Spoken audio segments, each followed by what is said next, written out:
നമസ്കാരം പ്രിയരെ, കഥപുരയിലേക്ക് സ്വാഗതം. ഇന്നത്തെ കഥ മണിമേഖല. Editing presentation Sujatha Pozhath. കഥ കേൾക്കൂ, കേട്ടുകൊണ്ടേയിരിക്കൂ. ഗോവിന്ദരാജപുരത്തേക്ക് പുറപ്പെടുമ്പോൾ മനസ്സിൽ രണ്ടു കാര്യങ്ങളേ ഉണ്ടായിരുന്നുള്ളൂ. ആ പഴയ തെരുവിലൂടെ ഒന്നുകൂടെ നടക്കണം. അച്ഛൻ്റെ മരണത്തിന് ഉത്തരവാദികൾ ആരെന്ന് കണ്ടെത്തണം. ബസ്സിൽ സാമാന്യത്തിലധികം തിരക്കനുഭവപ്പെട്ടു. ഉത്സവത്തിന് കൊടിയേറിയിട്ടുണ്ടാകും. അനേകർക്കൊപ്പം ഗോവിന്ദരാജപുരത്ത് ബസ്സിറങ്ങി നഗരവീഥിയിലൂടെ നടന്ന അമ്പലത്തെരുവിൻ്റെ കവാടത്തിലെത്തിയപ്പോൾ പഴനിയുടെ ഹൃദയം ഉച്ചത്തിൽ മിടിക്കാൻ തുടങ്ങി. നഗരം ഉണർന്നു വരുന്നതേയുള്ളൂ. അമ്പലത്തിൽ നിന്ന് ഈണത്തിലുള്ള സുപ്രഭാതം കേട്ട് അവൻ തെരുവിലൂടെ സാവകാശം നടന്നു. ഇരുവീഥികളിലും മനോഹരമായി കോലമിട്ട ചെറുതും വലുതുമായ കെട്ടിട സമുച്ചയങ്ങൾ. അന്നീ തെരുവ് ഉപേക്ഷിച്ചു പോകുമ്പോൾ ഇത്രയും കെട്ടിടങ്ങൾ ഉണ്ടായിരുന്നില്ല ഈ തെരുവിൽ. തെരുവിനറ്റത്തെ ഉയർന്ന കെട്ടിടത്തിന് മുകളിൽ മധുരൈ ഹോട്ടൽ എന്നെഴുതിയ ബോർഡ് വായിച്ചു പഴനി. പഴനിയുടെ ഹൃദയത്തിൻ്റെ താളം ഉച്ചത്തിലായി. പ്രൗഢിയോടെ ഉയർന്നു നിൽക്കുന്ന ആ കെട്ടിടത്തിന് മുന്നിൽ അവൻ നിന്നു. ഹോട്ടലിനുള്ളിലും പുറത്തും ആളുകൾ ഭക്ഷണത്തിന് ക്യൂ നിൽക്കുന്നത് കണ്ടു. അവൻ നേരെ റിസപ്ഷനിലേക്ക് ചെന്നു. ഹൃദയം ഉച്ചത്തിൽ മിടിക്കുന്നത് പുറത്തേക്ക് തെറിക്കുമോ എന്നവൻ ഭയന്നു. അവൻ നേരെ മാനേജരോട് ചോദിച്ചു, സർ, എനിക്കൊരു ജോലി തരുമോ ഇവിടെ? എന്ത് ജോലിയും ചെയ്യാം. ശാന്തമായ കണ്ണുകളും ഇരുത്തം വന്ന ഭാവമായിരുന്നു അപ്പോൾ അവന്. മാനേജർ അവനെ ചൂഴ്ന്നു നോക്കി. നിനക്ക് എന്തൊക്കെ പണി അറിയാം? എന്തു പണിയും ചെയ്യാം സാർ, അവൻ വിനയത്തോടെ പറഞ്ഞു. നിന്റെ പേരെന്താണ്? പഴനി. ജോലി ചെയ്ത് പരിചയമുണ്ട് മുമ്പേ? ഉണ്ട് സാർ. എന്നാ ആദ്യം പുറം പണിക്ക് കൂടിക്കോ. ശരി സാർ. അവൻ പുഞ്ചിരിച്ചു. ആ കണ്ണുകളിൽ ഒരു നിഗൂഢത ഒളിഞ്ഞിരിക്കുന്നത് പോലെയായിരുന്നു ആ ചിരി. പക്ഷേ പണിയിൽ തരികിട കാണിച്ചാണ്ടല്ലോ പിടിച്ചു പുറത്താക്കും, മാനേജർ അഹങ്കാരത്തിൻ്റെ ഭാഷയിൽ പറഞ്ഞു. ശരി സാർ. പഴനി എല്ലാം സമ്മതിച്ചു. ഹോട്ടലിലെ സൂപ്പർവൈസർ അഖിലേഷ് അവനെ അകത്തേക്ക് കൂട്ടിക്കൊണ്ടുപോയി. അവിടെ അടുക്കളയോട് ചേർന്ന കൊട്ടത്തളത്തിൽ കൂട്ടിയിട്ട പാത്രങ്ങൾ ചൂണ്ടിക്കാണിച്ച് അഖിലേഷ് പറഞ്ഞു, പണി തുടങ്ങിക്കോളൂ, കുറച്ചു വെള്ളം ഉപയോഗിച്ചാൽ മതിട്ടോ, അയാൾ ഉപദേശിച്ചു. അവൻ തോൾസഞ്ചി അടുക്കളയിൽ ഒരു കുറ്റിയിൽ തൂക്കിയിട്ടു. പണി തുടങ്ങി. അതേതാണ്ട് തീർന്നപ്പോൾ ഉച്ചയായി. പിന്നെ പച്ചക്കറി അരുന്നിടത്തേക്ക് പോയി. അങ്ങനെ ഒന്നു കഴിഞ്ഞാൽ അടുത്തത് എന്ന രീതിയിൽ പണികൾ മാറി മാറി ചെയ്തു. ഒരക്ഷരം പോലും അവൻ എതിർത്തു പറയാതെ തനിക്ക് കിട്ടിയ ജോലികളൊക്കെയും മടി കൂടാതെ ചെയ്തു തീർത്തു. എന്നാൽ അടുക്കളയിലെ മറ്റു ജീവനക്കാർ അയാളെ നിസ്സാരനായി കണ്ട് കളിയാക്കാനും അനാവശ്യമായി ശാസിക്കാനും തുടങ്ങി. പഴനി എതിർക്കാനോ മറുപടി പറയാനോ പോയില്ല. രാത്രി അവൻ പൂനിലാവ് പൊഴിക്കുന്ന മുറ്റത്തിറങ്ങി ആകാശത്തേക്ക് നോക്കി. നക്ഷത്രങ്ങൾ അവനെ നോക്കി കണ്ണുകൾ ചിമ്മിക്കളിക്കുന്നത് പോലെ തോന്നി അവന്. കണ്ണുകൾക്കു കനം വെച്ചപ്പോൾ അകത്തു കയറി. അടുക്കളയോട് ചേർന്നുള്ള 3 മുറികളിൽ ജോലിക്കാർ വിശ്രമിക്കുന്നത് അവൻ കണ്ടു. ആകെ ബഹളമായിരുന്നു അവിടെ. അട്ടിയായി വിറകടുക്കി വെച്ചതുപോലെയാണ് പലരും കിടന്നിരുന്നത്. നേരെ അവൻ അടുക്കളയിലെത്തി. ഒരു പഴയ ചണച്ചാക്ക് സംഘടിപ്പിച്ച അടുക്കള മൂലയിൽ വിരിച്ചു കിടന്നു. ഒന്നും മയങ്ങിയിട്ടുണ്ടാകും. ആരോ വന്നവനെ പുതപ്പിച്ചതറിഞ്ഞു. പിറ്റേന്ന് പുലർച്ചെ 4 മണിക്ക് നീണ്ട അലാറമടിച്ചു. ഒപ്പം ഉറക്കെ എന്തോ ആഞ്ഞു വീശിക്കൊണ്ട് അഖിലേഷ് വന്നു. പുറത്ത് ശൗചാലയങ്ങൾക്ക് മുന്നിൽ തർക്കിക്കുന്നതിൻ്റെയും ചീത്ത വിളിക്കുന്നതിൻ്റെയും ഒച്ച കേൾക്കുന്നുണ്ട്. ഇത്രയും കഠിന ജോലികൾ അവൻ ചെയ്യുന്നത് ആദ്യമായിട്ടായിരുന്നു. മേലുവല്ലാത്ത വേദന തോന്നിയവന്. എങ്കിലും അവൻ എഴുന്നേറ്റു. പ്രഭാതകൃത്യങ്ങൾക്കു ശേഷം അവൻ അടുക്കളയിലെത്തി. അടുക്കളയിൽ അവിടെ ദോശ ചുട്ടുകൊണ്ടിരിക്കുന്നു മീനാക്ഷി. ഇന്നലെ അവരെ കണ്ടിരുന്നതാണ്. പഴനിയുടെ അമ്മയുടെ പ്രായമുള്ള ഒരു സ്ത്രീ. എന്താ പഴനി, ഇന്നലെ രാത്രി നന്നായി ഉറങ്ങിയോ? മീനാക്ഷി ചിരിച്ചുകൊണ്ട് ചോദിച്ചു. അവനൊന്ന് പുഞ്ചിരിച്ചിട്ട് പറഞ്ഞു, ആ ഉറങ്ങി. മീനാക്ഷി ചേച്ചി എവിടെ കിടന്നത്? ഞാൻ കണ്ടില്ലല്ലോ.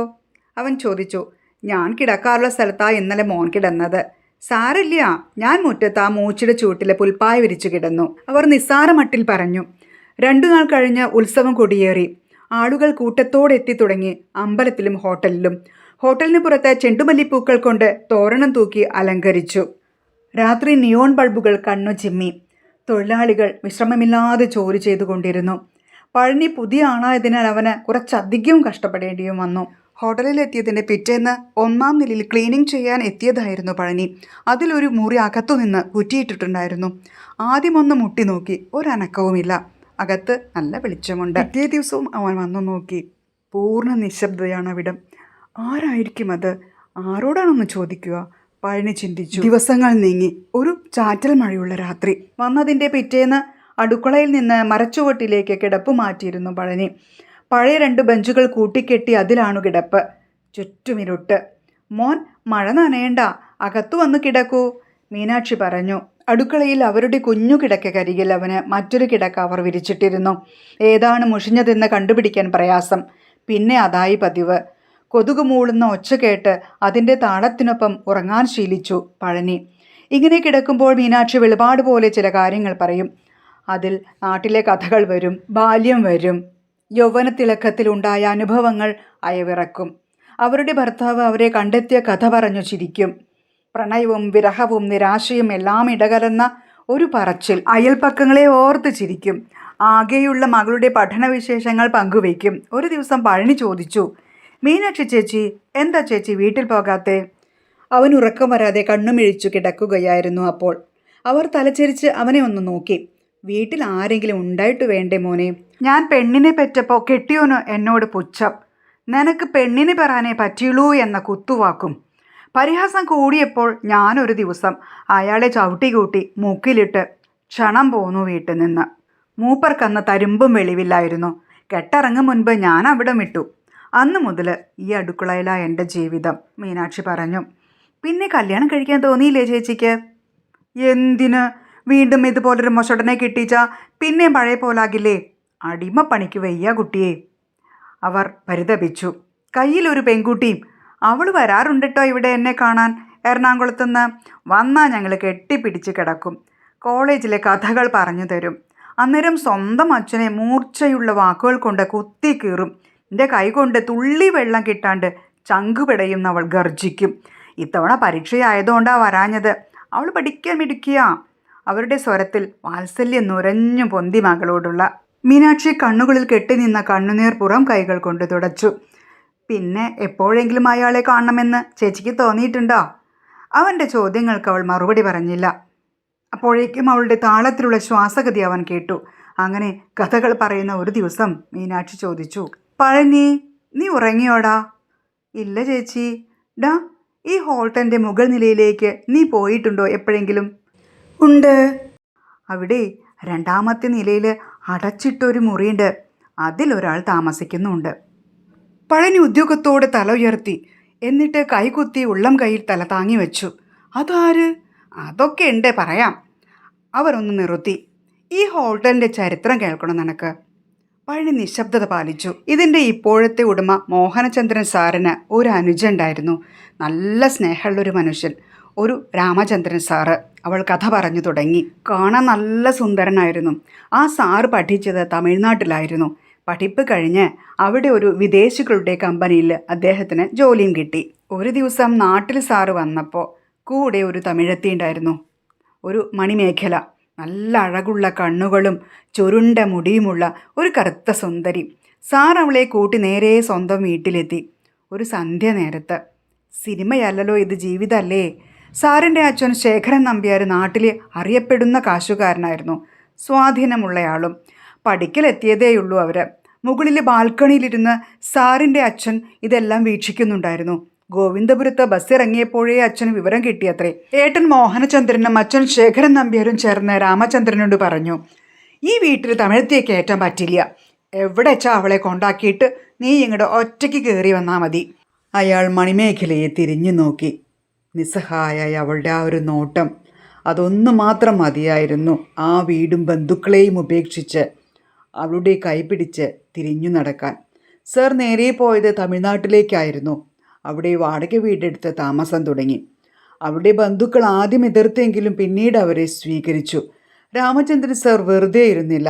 ജോലിക്കൊപ്പം വൈകിട്ട് 6 മണി മുതൽ സ്ട്രീറ്റ് ഫുഡ് നൽകുന്ന ഒരു തട്ടുകട തുടങ്ങി. 6 മാസം കൊണ്ടത് പച്ചപിടിച്ചു. മണിമേഖലയുടെ കൈപുണ്യമായിരുന്നു അവിടുത്തെ ഭക്ഷണത്തെ പ്രിയങ്കരമാക്കിയത്. അതിനുശേഷം അവർ ഹോട്ടൽ ബിസിനസ്സിലേക്ക് കടന്നു. അതും നല്ല രീതിയിൽ പ്രവർത്തിക്കാൻ തുടങ്ങിയപ്പോൾ സാറ് സ്വന്തം ജോലി ഉപേക്ഷിച്ചു. അതിനിടയിൽ അവർക്കൊരു ആൺകുഞ്ഞുണ്ടായി. ഏതാണ്ട് 5-8 കൊല്ലം കടന്നുപോയി. ഹോട്ടൽ ബിസിനസ് വിപുലീകരിച്ചു അവർ. നാട്ടിൽ കുറേ പേർക്ക് ജോലി കൊടുത്തു. ഈ വിവരമെല്ലാം അറിഞ്ഞ് അച്ഛനും ഏട്ടനും കൂടി സാറിനെ നാട്ടിലേക്ക് തിരിച്ചു വിളിച്ചു. ഏട്ടൻ മോഹനചന്ദ്രൻ തൻ്റെ സ്വത്തുക്കളെല്ലാം അപ്പോഴേക്കും ദൂർത്തടിച്ച് നശിപ്പിച്ചിരുന്നു. ഇവരുടെ നിർബന്ധം കൂടിയപ്പോൾ തമിഴ്നാട്ടിലെ ഹോട്ടൽ മണിമേഖലയുടെ ഏട്ടന്മാരെ ഏൽപ്പിച്ച് അവർ ഗോവിന്ദരാജപുരത്തെത്തി. അങ്ങനെ മധുരൈ എന്ന പേരിൽ ഇവിടെയും ഹോട്ടൽ ആരംഭിച്ചു. ആദ്യമൊക്കെ ഒരേ വീട്ടിൽ എല്ലാവരും നല്ല സന്തോഷത്തിലായിരുന്നു കഴിഞ്ഞിരുന്നത്. പക്ഷേ പതിയെ സാറിൻ്റെ ഏട്ടൻ മോഹനചന്ദ്രൻ സാർ ഹോട്ടലിൽ കയറി ഇടപെടാൻ തുടങ്ങി. ഏട്ടൻ്റെ ഭാര്യ ധിക്കാരിയും അഹങ്കാരിയുമായിരുന്നു. മണിമേഖലയെ അവർ പല രീതിയിലും ഉപദ്രവിക്കുമായിരുന്നു. വഴക്ക് ആ വീട്ടിൽ നിത്യസംഭവമായി. ഒരു ദിവസം ഹോട്ടൽ പൂട്ടി വീട്ടിലേക്ക് പുറപ്പെട്ട രാമചന്ദ്രൻ സാറിന് വഴിയോരത്തെ പാടത്ത് മുഖം ചളിയിൽ പൂണ്ട് മരിച്ചു കിടക്കുന്നതാണ് കണ്ടത്. പിറ്റേന്ന് രാത്രി മനഃപൂർവ്വം വഴക്കുണ്ടാക്കി മണിമേഖലയെ അവർ വീട്ടിൽ നിന്നിറക്കി വിട്ടു. അങ്ങനെ മോഹനചന്ദ്രൻ സാർ ഹോട്ടൽ തട്ടിയെടുത്തു. അച്ഛൻ പക്ഷെ നിസ്സഹായനായിരുന്നു. നമ്പ്യാർ സാറിനെ മോഹനചന്ദ്രൻ ഭീഷണിപ്പെടുത്തി കൂടെ നിർത്തി. പക്ഷേ വർഷങ്ങൾ കഴിഞ്ഞപ്പോൾ നമ്പ്യാർ സാറിനെയും അവർ ഉപദ്രവിക്കാൻ തുടങ്ങി. അവരുടെ പേർക്ക് സ്വത്ത് മുഴുവൻ എഴുതി കൊടുക്കണമെന്ന് പറഞ്ഞ് സാർ പക്ഷേ എല്ലാ രേഖകളും ബാങ്ക് ലോക്കറിലാക്കി. അതോടെ ഒന്നും ചെയ്യാൻ പറ്റാതായി മോഹനചന്ദ്രൻ സാറിന്. ലോക്കറിൻ്റെ പിൻ നമ്പർ നമ്പ്യാർ സാറിനെ അറിയുമായിരുന്നുള്ളൂ. അത് കിട്ടാൻ വേണ്ടിയാ സാറിനെ തടവിലാക്കി വച്ചിരിക്കുന്നത്. നമ്പ്യാർ സാറാണ് ഈ ഹോട്ടലിൻ്റെ മുകൾ നിലയിൽ ഒറ്റയ്ക്ക് കഴിയുന്നത്, മീനാക്ഷി പറഞ്ഞു നിർത്തി. ഭക്ഷണം കൊടുക്കും, 2 നേരം മാത്രം, അതും ജീവൻ നിലനിർത്താനുള്ളത്. മീനാക്ഷി ദീർഘമായി ശ്വാസമെടുത്തു. പഴനി, ആ മണിമേഖലയെ എനിക്കൊന്ന് കാണണമെന്നുണ്ടടാ. എവിടെയാണാവോ അവർ ഇപ്പോഴുള്ളതല്ലേ, ആർക്കറിയാം. നമ്പ്യാർ സാറിന് ഇപ്പോൾ അതൊക്കെ ഓർത്ത് വലിയ സങ്കടാ. അവൾ ഇരുട്ടിലേക്ക് നോക്കിയിട്ട് പറഞ്ഞു. മീനാക്ഷി ചേച്ചി, ഇതൊക്കെ ചേച്ചിക്ക് എങ്ങനെ അറിയാം? ഇരുട്ടിൽ ചെറിയ നിഴലായി കാണുന്ന പഴനിയെ മീനാക്ഷി തലചെരിച്ചൊന്ന് നോക്കി. ഞാൻ ആ സാറിന് ഭക്ഷണം കൊടുക്കുന്നത് 2 നേരവും. ആ തറവാട്ടിലാണ് ഞാൻ വർഷങ്ങളായി ജോലി ചെയ്തുകൊണ്ടിരുന്നത്. എന്നെ മണിമേഖലയ്ക്ക് വലിയ ഇഷ്ടമായിരുന്നു. അവൻ കണ്ണിമയ്ക്കാതെ അവരെ നോക്കി. അമ്മ പലപ്പോഴും പറയാറുള്ള മീനാക്ഷി ഇവരാണോ? അവൻ മനസ്സിലോർത്തു. മീനാക്ഷി ചേച്ചി പിന്നെ എപ്പോഴാണ് ഈ ഹോട്ടലിലേക്ക് വന്നത്? മീനാക്ഷി പറഞ്ഞു. നമ്പ്യാർ സാറിനെ മോഹനചന്ദ്രൻ സാറ് ഈ ഹോട്ടലിൽ പൂട്ടിയിട്ടത് മുതൽ. പഴനി വിക്കി വിക്കി ചോദിച്ചു. അതെ, എനിക്ക് ആ സാറിനെ ഒന്ന് കാണാൻ പറ്റുമോ? അയ്യോ, എന്നെ നീ കൊലയ്ക്ക് കൊടുക്കരുത് പഴനി. മോഹനചന്ദ്രൻ സാറും മേഡവും ഇപ്പോൾ മകളുടെ അടുത്ത് പോയിരിക്കുക. വിദേശത്തെ എവിടെയോ ആണ്. നമ്പ്യാർ സാറെ വേറെ ആരെങ്കിലും കണ്ടു എന്നറിഞ്ഞാൽ എന്നെ കൊല്ലും. ഒരാഴ്ച കഴിഞ്ഞ് അവർ നാട്ടിലെത്തും. പിന്നെ അവർ ഇവിടെയും വരും. ഹോട്ടലിൻ്റെ കണക്കുകളെല്ലാം നോക്കും. ശേഷം നമ്പ്യാർ സാറുടെ മുറിയിലെത്തും. പിന്നെ അന്ന് അവിടുന്ന് ഭയങ്കര കരച്ചിൽ കേൾക്കാം. ലോക്കറിൻ്റെ പിൻ നമ്പർ ചോദിച്ച് ഉപദ്രവിക്കുന്നതാണ് നമ്പ്യാർ സാറിനെ. തല്ലും, പട്ടിണിക്കിടും. സാറ് പക്ഷെ ഒരക്ഷരം മിണ്ടില്ല. എന്നെ കാവൽ നിർത്തും മുറിക്ക് പുറത്ത്, ആരും അങ്ങോട്ട് വരാതിരിക്കാൻ വേണ്ടിയിട്ട്. മീനാക്ഷി പറഞ്ഞു നിർത്തി. അവർ പോയാൽ പിന്നെ ചൂടുവെള്ളം കൊണ്ട് നമ്പ്യാർ സാറുടെ ദേഹം തുടച്ചു കൊടുത്ത് മുറിവിലൊക്കെ മരുന്ന് പുരട്ടി കൊടുക്കും ഞാൻ. പാവം നീറി നിലവിളിക്കും. അപ്പോഴൊക്കെ മരിച്ചുപോയ മകനെ ഓർത്ത് സങ്കടത്തോടെ നീറി കരയും. എന്നിട്ട് പറയും, എനിക്കെൻ്റെ മകൻ്റെ കുട്ടിയെ ഒന്ന് കാണണം, മണിമേഖലയോട് മാപ്പ് പറയണം. ഞാനപ്പോൾ സമാധാനിപ്പിക്കും, വഴിയുണ്ടാക്കാമെന്ന് പറയും. പഴനി ഉദ്യോഗത്തോടെ അവളോട് ചോദിച്ചു. അതെങ്ങനെയാ അറിയാം മണിമേഖല എവിടെയെന്ന്? മുൻപൊരിക്കൽ നാട്ടിൽ മണിമേഖല പോയപ്പോൾ എന്നെയും അവർ കൊണ്ടുപോയിരുന്നു. അങ്ങനെ കുറച്ചറിയാം, അവൾ പറഞ്ഞു. പിന്നെ ഇവിടെയുള്ള പണിക്കാർ പകുതിയും തമിഴ്നാട്ടുകാരാണല്ലോ. അവരോട് പറഞ്ഞിട്ടുണ്ട് നാട്ടിൽ പോകുമ്പോൾ അന്വേഷിക്കാൻ. ഇതൊക്കെ മോഹനചന്ദ്രൻ സാർ അറിയാതെ വേണം ചെയ്യാൻ, അവൾ പറഞ്ഞു. പുറത്തെ നിലാവെളിച്ചം കുഞ്ഞുപാളിയായി ജനൽ വഴി അകത്തേക്ക് വീഴുന്നു നോക്കി പഴനി കിടന്നു. അതെ മീനാക്ഷി ചേച്ചി, ആ മണിമേഖലയെ എനിക്കറിയാം ട്ടോ. ഡാ, നീ പിച്ചും പെയ്യും പറയുന്നോ? അവർ പുറംതിരിഞ്ഞു കിടക്കുകയായിരുന്നു. അപ്പോൾ പെട്ടെന്ന് അവൾ പഴനിക്ക് നേരെ തിരിഞ്ഞ് ജിജ്ഞാസയോട് ചോദിച്ചു. എങ്ങനെ നിനക്കറിയാം? ഒരിക്കലും കാണാത്ത നീയോ? അപ്പോഴവൻ കിടക്കയിൽ നിന്ന് ചാടി എഴുന്നേറ്റു. എന്നിട്ടവൻ അടുക്കള മൂലയിൽ തൂക്കിയിട്ട സഞ്ചിയിൽ നിന്നവൻ സ്വന്തം മൊബൈൽ പുറത്തെടുത്തു. അതിൽ ഒരമ്മയുടെയും കുഞ്ഞിൻ്റെയും പഴകിയ മഞ്ഞ കളർ കൂടിയ ഒരു ഫോട്ടോ മീനാക്ഷിയെ കാണിച്ചു ചോദിച്ചു. ഇതാണോ ചേച്ചിയുടെ മണിമേഖല? മീനാക്ഷി ഞെട്ടി എഴുന്നേറ്റു. അവൻ്റെ കയ്യിൽ ഒരു ഫോട്ടോ ഉണ്ടായിരുന്നു. അത് മൊബൈൽ വെളിച്ചത്തിലേക്ക് പിടിച്ചു. മീനാക്ഷി സൂക്ഷിച്ചു നോക്കി. അവളുടെ മുഖം വികസിച്ചു. വീണ്ടും ഫോട്ടോ നോക്കി. പിന്നെ പഴനിയെ. അവർക്ക് സംശയം നീങ്ങുന്നുണ്ടായിരുന്നില്ല. പഴനിയെ മീനാക്ഷി വാത്സല്യത്തോട് തഴുകി. നിന്നെ എനിക്ക് മനസ്സിലായില്ലല്ലോ മോനെ. അമ്മ ഇപ്പോൾ എവിടെയാ? മീനാക്ഷിക്ക് ജിജ്ഞാസ അടക്കാനായില്ല. നാട്ടിൽ ആ പഴയ ഹോട്ടല് ഇപ്പോൾ അമ്മയാണ് നോക്കി നടത്തുന്നത്. പിറ്റേന്ന് രാത്രി നമ്പ്യാർ സാറിന് ഭക്ഷണവുമായി പോകുമ്പോൾ തൂത്തു തുടയ്ക്കാൻ എന്ന വ്യാജേന പഴനിയെയും ഒപ്പം കൂട്ടി മീനാക്ഷി. വാതിൽ തുറന്നപ്പോൾ കണ്ടു തനിച്ചൊരു കട്ടിലിൽ മെലിഞ്ഞൊരു രൂപം കിടക്കുന്നു. ഞങ്ങളെ കണ്ടപ്പോൾ ആ രൂപം തുറിച്ചു നോക്കി. പരവശമായ മുഖം. ചേച്ചിയെ കണ്ടപ്പോൾ വെപ്രാളത്തോടെ എണീറ്റു. പ്ലേറ്റിൽ ഭക്ഷണം വിളമ്പുന്നത് അക്ഷമയോടെ നോക്കിയിരുന്നു. ഒടുവിൽ ആക്രാന്തത്തോടെ ഭക്ഷണം വാരി വലിച്ച് തിന്നാൻ തുടങ്ങി. ഇടയ്ക്കിടെ അത് തൊണ്ടയിൽ നടഞ്ഞു. രുചി അറിഞ്ഞുള്ള ഒരു കഴിക്കലായിരുന്നില്ല അത്. ഒടുക്കം ആശ്വാസത്തോടെ മീനാക്ഷിയെ നോക്കി. ആ നോട്ടം നീണ്ട് പഴനിയിലെത്തി. പെട്ടെന്ന് നമ്പ്യാരുടെ കണ്ണുകളിൽ ഒരു അതിശയം. ആരാ നീ? പഴനി സൂക്ഷിച്ചു നോക്കി നമ്പ്യാർ സാർ ആശങ്കയോടെ ചോദിച്ചു. രക്തത്തെ തിരിച്ചറിഞ്ഞതുപോലെ. നമ്പ്യാർ സാറേ, സാർ അന്വേഷിക്കണം മണിമേഖലയുടെ. ആര്, പഴനിയോ? മീനാക്ഷി മുഴുമ്പയ്ക്ക് മുമ്പ് നമ്പ്യാർ സാർ ചോദിച്ചു. അതെ. പഴനി വേഗം അടുത്തേക്ക് ചെന്നു. നമ്പ്യാർ പഴനിയുടെ കൈകൾ കവർന്നെടുത്തിട്ട് ചോദിച്ചു.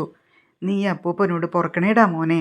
ഗദ്ഗതം കൊണ്ട് അയാളുടെ ശബ്ദം തൊണ്ടയിൽ കുടുങ്ങി. നിന്റെ അമ്മ ഇപ്പോൾ എവിടെയുണ്ട്? പാണ്ഡവപുരത്ത്. സുഖല്ലേ അമ്മ? എൻ്റെ അവസ്ഥ നീ കണ്ടോ? എൻ്റെ കുട്ടി അവൻ കൊന്നതാണ്. ഒന്ന് നിർത്തി അമ്പയർ സാറ് പഴനിയുടെ മുഖത്തു നോക്കി സങ്കോചത്തോടെ ചോദിച്ചു. നിക്ക് നിന്റെ അമ്മയൊന്ന് കാണാൻ പറ്റുമോ? നമ്പ്യാരുടെ കണ്ണുകൾ ചാലുപോലെ ഒഴുകാൻ തുടങ്ങി. എന്നെയും അവൻ കൊന്നു തള്ളുമൊരിക്കൽ, നമ്പ്യാർ സാർ വിലപിച്ചു. പഴനി മുറിലാകെ കണ്ണോടിച്ചു. എത്ര ആഡംബരത്തോടെ ജീവിക്കേണ്ട ആളാണ് ഈ നാറിമുഷിഞ്ഞ വേഷത്തിൽ. അവന് ഛർദ്ദിക്കാൻ വന്നു. സമയമൊട്ടും കളയാനില്ല. അപ്പൂപ്പ, എന്തെങ്കിലും എടുക്കാനുണ്ടോ? ഉണ്ടെങ്കിൽ പെട്ടെന്ന് എടുത്തോളൂ. ഇന്ന് രാത്രി നമുക്കിവിടം വിടണം. രാത്രിയുടെ മറപറ്റി പുറത്തു തയ്യാറാക്കി നിർത്തിയ വണ്ടിയിൽ പഴനി അപ്പൂപ്പനെ കയറ്റിയിരുത്തി. മീനാക്ഷി ചേച്ചിയും കൂട്ടി അവൻ ഗോവിന്ദരാജപുരം വിട്ടു. വൈകാതെ പാണ്ഡവപുരത്തെത്തി. മണിമേഖല പഴനിയെയും അപ്പൂപ്പനെയും ഒരുമിച്ച് കണ്ടപ്പോൾ വിതുമ്പിക്കരഞ്ഞു. ഭൂതകാലത്തെ ഓർമ്മകൾ അടരുകളായി അവൾക്ക് മുന്നിൽ ചിതറി വീണു. ഒത്ത ശരീരവും ഗാംഭീര്യം തുടിക്കുന്ന മുഖവും ഉണ്ടായിരുന്ന നമ്പ്യാർ സാറിൻ്റെ എല്ലും തോലുമായ പുതിയ രൂപം കണ്ട് മണിമേഖല ആശങ്കയോടെ നോക്കി. അവിടെ എത്തിയതിൻ്റെ പിറ്റേന്ന് നമ്പ്യാർ പഴനിയെ അടുത്തേക്ക് വിളിച്ചു. കയ്യിൽ ഭദ്രമായി സൂക്ഷിച്ച 2 പെൻഡ്രൈവുകൾ പഴനിക്കു കൈമാറിക്കൊണ്ട് പറഞ്ഞു. ഇതിലൊന്നിൽ ലോക്കറിൻ്റെ പാസ്വേഡാണ്, മറ്റേതിൽ എൻ്റെ മൊത്തം സ്വത്തുക്കളുടെ വിവരങ്ങളുണ്ട്. പിറ്റേന്ന് മുതൽ മധുരൈ ഹോട്ടലിൻ്റെ ഉടമസ്ഥാവകാശം പുനഃസ്ഥാപിക്കാനുള്ള ശ്രമത്തിലായിരുന്നു പഴനി. അപ്പൂപ്പൻ പതിയെ ജീവിതത്തിലേക്ക് തിരിച്ചു വന്നു. യഥാർത്ഥ സ്നേഹം എന്താണെന്ന് മണിമേഖലയിൽ നിന്ന് മനസ്സിലാക്കി ശേഖരൻ നമ്പ്യാർ. ഒടുവിൽ മണിമേഖല ചിന്തിച്ചത് ഇങ്ങനെയാണ്. തൻ്റെ ഭർത്താവിനെ ഇല്ലായ്മ ചെയ്യാൻ കണ്ണടച്ച് കൂട്ടുനിന്നതാണ്. എങ്കിലും അതിനെത്രയോ ഇരട്ടി അദ്ദേഹം അനുഭവിച്ചു കഴിഞ്ഞു. അദ്ദേഹം തെറ്റുകളോർത്ത് ഇന്ന് പശ്ചാത്തപിക്കുന്നു. താനായി ഇനിയും ശിക്ഷിക്കേണ്ടതില്ല. കാലം എല്ലാത്തിനും കണക്ക് പറയും. അവൾ ആശ്വസിച്ചു. അപ്പൂപ്പനെ അതുവരെ സ്വത്തിനു വേണ്ടി പൂട്ടിയിട്ട് പീഡിപ്പിച്ച മകനെതിരെ പോലീസിൽ കേസ് കൊടുത്തു. ജീവിതം പതിയെ തിരിച്ചു പിടിച്ചു അവർ. അപ്പൂപ്പന് സ്നേഹത്തേക്കാൾ കരുണയേക്കാൾ വലിയ മരുന്ന് ജീവിതത്തിലില്ലെന്ന് മനസ്സിലാക്കി കൊടുത്തു പഴനി. 1 മാസം കഴിഞ്ഞു. ഭരണമാറ്റത്തിന് മുൻപ് തൊഴിലാളികളെ വിളിച്ചുകൂട്ടിയ യോഗത്തിൽ പഴനിയെ അവിടുത്തെ സ്റ്റാഫുകൾ തിരിച്ചറിഞ്ഞു. തങ്ങൾ കളിയാക്കിയത് ഈ ഹോട്ടലിൻ്റെ ഉടമസ്ഥനെയാണെന്ന് തിരിച്ചറിഞ്ഞ് അവർ വല്ലാതെ ഭയന്നു. അതു മനസ്സിലാക്കി പുഞ്ചിരിയോടുകൂടി പഴനി പറഞ്ഞു. ഇന്നു മുതൽ ഈ ഹോട്ടൽ നിങ്ങളുടേതു കൂടിയാണ്. എന്താവശ്യവും നിങ്ങൾക്ക് എന്നോട് പറയാം. ഒരു ചികിത്സാനിധി തുടങ്ങുന്നുണ്ട്. പെട്ടെന്നൊരാവശ്യം വന്നാൽ അതുപകരിക്കും. മധുരൈ ഹോട്ടൽ പുതിയൊരു സംസ്കാരത്തിലേക്ക് നീങ്ങുകയായിരുന്നു. പ്രിയരെ, കഥയുടെ അവസാനിക്കുന്നു. ശുഭം.